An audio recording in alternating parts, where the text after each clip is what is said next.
119%. C'était des mécanismes yoo xam ne FMI li mu daan jox du doy. pour ñu ñaaj pour mu gën a yokk. vous voyez loolu gars yi xam nañ ko. mais dama la bëgg a xamal benn affaire moom. Ousmane Sonko a eu encore raison sur disant que la dette a été maquillée salement avec des mensonges. Vous voyez. D'accord. Dama la bëgg wax ne ce monsieur il a du mérite. Pourquoi la population Ousmane Sonko il n'est pas plus beau que nous, il n'est pas plus intelligent que nous. Mais le mérite appartient à celui qui commence. D'accord. Constance am non damay wax de. Constance am. ku la tere wax tamit. non dañu leen ma di kenn terew ko wax. non dama gaaw rek ko jàll ci sa beneen ci jamono. bu ma indi benn problème. ñett laa lay wax. FMI Banque mondiale. ku la alébal fu ko nekk ngay xool dëgër bopp bi ngay dëgg ku la xaq wala kanam mu ren waxoon naa la ko. toj na saa yàlla moo def. ñu am des dirigeants yu yàgg a rêvé yu dëggu taxaw jàkkaarloo gi ne leen xam nga lan la mbir mi nii la demee. ñu ne ngay doxalee. wax dëgg population bi dëgg xam nga la mooy adhésion à la population. bañ ne dañuy def kii bi gaz power gaz x lan lañ def. 450 milliards yi kan moo ko joxe. Diaspora bon. waaw Diaspora du ñu ay doomu réew mi yu génn ci biti. d'accord dañuy fii ay bourses sénégalais yi teguñu ci action 405 milliards. parce que la masse silencieuse qui est consciente xam nañu jeu bi nu mu demee. on a fait un bras de fer on a gagné FMI donc FMI naa wax na leen de. muy duñu yàlla duñu yonent bi y a des pays qui ont fait sans le FMI. vous voyez ci côté garantissement peut-être que am nañu fa doole mais dama la bëgg a wax ni Ousmane Sonko encore daa waxoon lam solo ba ñuy attaqué problème wër saa dañ leen kii tribunal international. Ousmane Sonko dafa ne. gouvernement bu ko peuple am dëggalee amul défi bu ñu mën a atteindre. te de boo gisee ci 10 jours ñu renvoyer ce pouvoir 10 jours 54%. c'est parce que y a une conscientisation.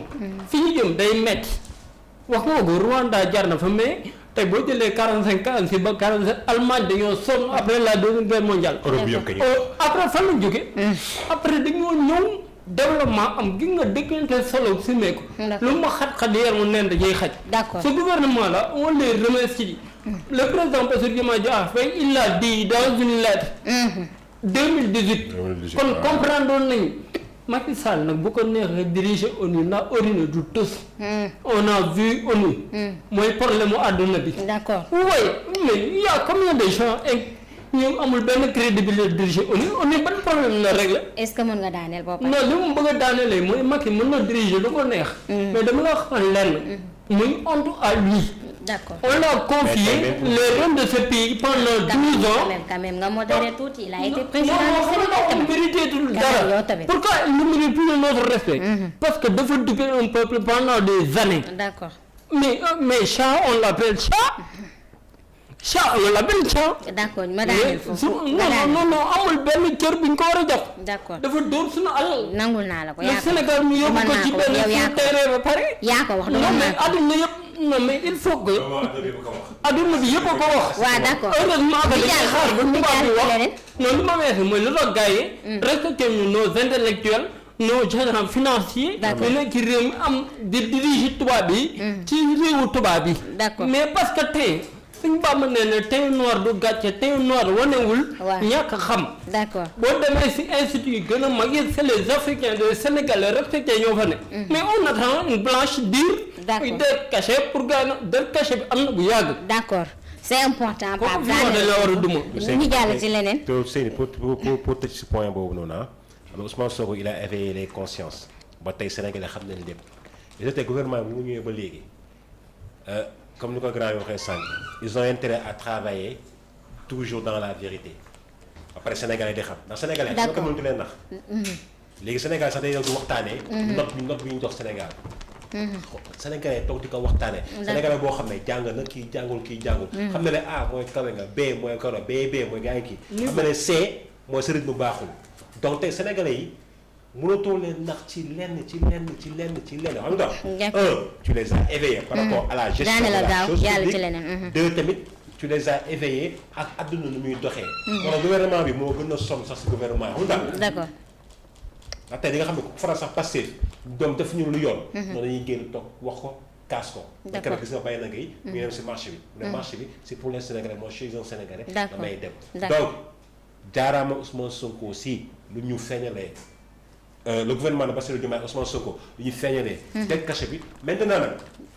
place au travail ak FMI. ils vont revenir su ñu ñëwee les investisseurs vont revenir en 2026 on attend les grands chantiers Sénégal jëm kanam. d'accord c'est important alors ñu jeexalee ko wàllu logement ak biti réew fële ca Cameroun 2 sujets yoo xam ne ku ci nekk am nga ci 5 minutes alors logement le chef de l'État engage le gouvernement à accélérer les programmes de construction ci wàllu financement xam nga ni location cher na lool biir Ndakaaru alors ca Cameroun tamit Lodja présidentielle yi naka la fay demee ñaata jour ñeenti fan yoo xamante ne de suspense ndax ñu mën a xam ki nga xamante ne suñu maam jooju Paul Biya alors gouvernement africain yi seen xiifu pouvoir ba nga xam ne kooku daanaka mën nañu wax suñu maam la alors boo ñëwee ci logement bi ci Sénégal ba pare nga demal ma ci bitim réew ca Cameroun. non bitim réew laay commencé après ma tëjee parce que moo gën a gaaw. d'accord Sénégal le peuple camerounais ñooy ay tapet rek.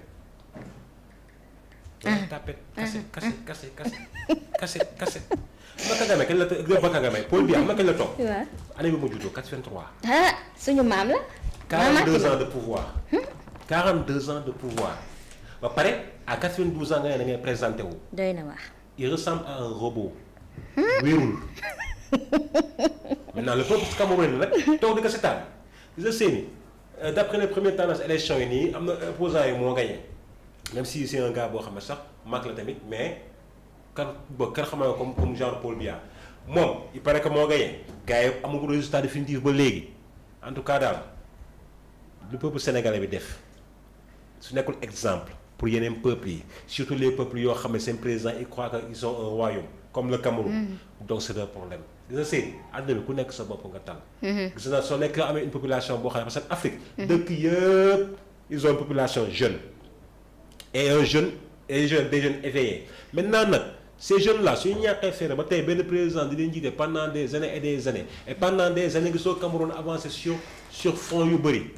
ñu waxante dëgg tam seeni donc tey ça appartient à la population camerounaise de faire respecter les voix exprimées lors de cette élection. te li ma jaaxal yàggaay élection day yàgg noonu résultat mënuñu ko joxe. Sénégal la ngay def élection tey. waaw mu jeex tey. vraiment suñu gars yi liggéey. loolu lañ xam ne. loolu la nga xam su nekkee deuxième tour ñu dawaat après. waaw une semaine. waaw mais dëkk yooyu nag bokkul ak Sénégal. d'accord c'est autre chose. moo la c'est instabilité politique moo la développement dafa am. d'accord maintenant nag. que la population camerounaise surtout la jeunesse camerounaise. nañ def tout ba que leur voix soit respectée. élection yi duñ ko sàcc comme première tendance yi ñuy wax ne Paul Biya gagné nañ ko donc na loolu continuer. après nag c'est à eux de gérer leur pays en plus de cela tamit na jeunesse bi yeew laa parce que instant yi comme grand bi ni nga ko waxee sànq.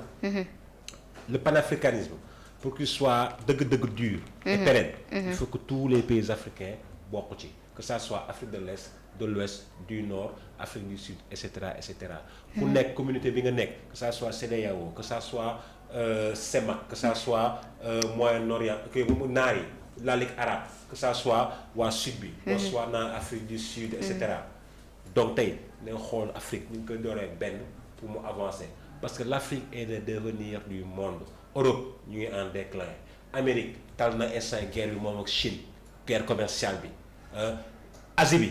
fa la àdduna bi jublu ba yow asiatique yi sax ñu ngi ñëw Afrique donc tey na Afrique jóg parce que Afrique xam nañ tôt ou tard àdduna bi moom mooy nekk ci kaw mais suñu jógul nag d'autres tubaab viendront dans leur pays les esclavagiser comme auparavant loolu kese la. maintenant nag par rapport au logement. rapidement. donc semaine passée gis nañ le DG Sen HLM.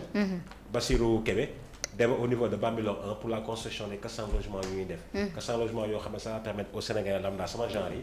yoo xam ne seen salaire yi passé wu sax 400 000 pour ñu mën a am kër. parce que y a des maisons yoo xam ne c'est à 65 millions yi à 22 millions comme ni ñu ko waxee donc les maisons de 22 millions. donc c'est pour les Sénégalais kuy liggéey di mën a fay 70 000 80 000 par mois. am na yeneen phase yu ñëw nag mais sujet boobu comme ni ko président waxee parce que c'est convoqué banque de l'habitat. convoqué fi les fonds yu dox si wàllum l'habitat. le ministre des collectivités territoriales ak waa SNHLM ak waa SICAP. parce que soo xoolee tey SICAP HLM. ñu ngi def ay visites au niveau international pour xool construction yu bees yu ñu def pour maison yi.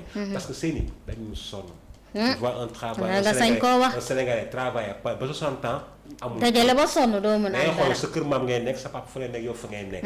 donc l' accès au logement nañu ko faciliter. la facilité bu doole bu ñuy def comme waa APR yi ñu doon def programme 100 000 logements jël 10 000 logements yi jox ko les Sénégalais lambda les 90 000 ñoom ñu séddoo ko. kat loolu fa xew. peut-être Seyni. pour terminer ci point boobu. peut-être grand moom la conseil municipal la xëy na peut-être dina ci dina waaw est-ce que c'est possible ou pas dañu war a génnee benn loi. Sénégal. képp ku nekk sénégalais. amoo droit de passer 2 kër. parce que tey da ngay liggéey à 40 ans ngay amee kër. mais 30 ans 30 ans après 70 ans 80 ans nga dee sa jamono nga xëy bàyyi n'est-ce pas. mais c'est ni combien de gens ont peut-être 30 maisons 10 maisons 20 maisons. pour lan. c'est ni dans un pays normal. dañ ko war a régulariser démb France ils ont voté une loi xam nga man loi la. tey sa papa su décédé. wala sa yaay décédé kër boobu xam nga yaa ko moom. mais avant nga yor sa héritage bi tu dois payer 10% de la valeur foncière de la maison. su nekkee kër gi 100 millions d'euros la. da ngay fay 10 millions d'euros pour nga mën a jot kër gi taxe ngay def. d'accord Sénégal. sa papa day dee. dañuy miraas rek. miraas la ñu xam de. ku nekk jël wàllam. léegi par rapport ak kër yooyu noonu limite de maison boobu noonu waaw. te loi tamit dañ koy encadrer. parce que tey soo amee 4 femmes. nga ne 4 maisons laa bëgg pour sama jaru bu nekk ma dina moo ko sax danaa yemal si jabar yi donc loolu dana xeet permettre mais dama ne pour faciliter l'accès au logement à tout le monde seeni kër ñaar doy na si benn nit surtout baadoola bi wala ñett doy na si benn war nañ la cee dimbali mais à côté munoo am kenn ku dëkk si koñ bi am 10 kër am 20 personnes yu dëkk si koñ bi ba léegi ñu ngi dëkk seen kër maam des générations et des générations moom koñ bi ma dëkk rek ñu bëri seen kër maam ne nekk seen maam gaañu na d'accord et y a am fa ay plus de 5 familles 4 familles yu fa nekk que ça soit à Derklé à Dieuppeul à Liberté 4 à Castor Tëngéej Nord Foire. loolu moo fu mu mënta on habite dans la maison de nos grands-parents suñu maam wax ma suñu papa suñu maam. d'accord 90% yi si koñ yëpp seen kër maam lañ dëkk. loo caa tàggatool. seen kër maam lañ dëkk donc président. mesure bi nga jël conseil des ministres bii passé. par rapport au logement yi. toutes les ministères concernés. nañ ko toutes les agences concernées. day def tout def ci suivi ba communication bi jàll parce que communication foofu baax. parce que état mën na def état mën na def benn affaire mais communication bi jàll ci ginnaaw. c'est ça la communication passe. pour que tey même kii fay ko 200000. mën a am kër boo xam ne. F3 la. vraiment 2 chambres salon. vraiment même s'il fay 50000 par mois. 40000 par mois. dina ko arrangé. parce que kër mooy sutura. location cher na. salaire yi doyul. tu vas pas avoir un salaire de 200000 francs ngay fay location 150000 francs la moo war a 50000. ndox ak courant ñëwul. après suul bukki ngay def. donc ce nouveau gouvernement nous aide par rapport à la location. par rapport ak logement bi parce que lépp nanka la location ak logement. suñu si jàppalee incha allah rabbi moom. gars yi dañu ko sant bu baax nag gars yi sonn leen trop. d'accord tàggatool benn yoon. ndax waxtu nga xam nañu comme ni ko defee tamit comme d'habitude rek. di la remercier ci invitation bi di wax ne tey moom macha allah on a eu un débat trop technique. débat d'idées la éveillé. neex di remercier le grand Ndiouga. sincèrement il nous a gratifié ci xam-xamam. macha allah waxam Pape tamit même chose. donc on a fait un débat boo xam ne. amul xëccoo amul lii amul lële à part que des fois yow rek yaa ñu gaawal ay taggal ay lii wala ay léewal. ay commenté ay fee ay lii ay lële. temps bi laisse-nous parler. temps bi la. ngir yàlla bu baax bu baax dina ñaanal yàlla fa la jàmm ak salaam. amiin amiin di ñaanal la maison Sen Média tamit. amiin lépp lu fi sumb ci lu baax rek. yàlla ñu borom may ñu fekkee. amiin amiin amiin ñëpp am jàmm ak salaam. amiin merci kenn du yow vraiment alors balaa ma tàggatoo xanaa gars yi tàggatoo ba pare. alors Ndiouga la même question par rapport à mbirum logement yi ndogal yi nga xamante ne njiitu réew mu ngi koy sas élément jëwriñ yi sas ko ñi nga xamante ne ñoo bootu ci gannaawam ak tamit présidentielle ya ca Cameroun doy na waar ñaata fan de suspense yoo xamante ni mënaguñoo xam ba tey ndax Paul Biya suñu maam boobu day jëlaat léegi wala. bon xam naa dama ciy wax ci Cameroun xam nga.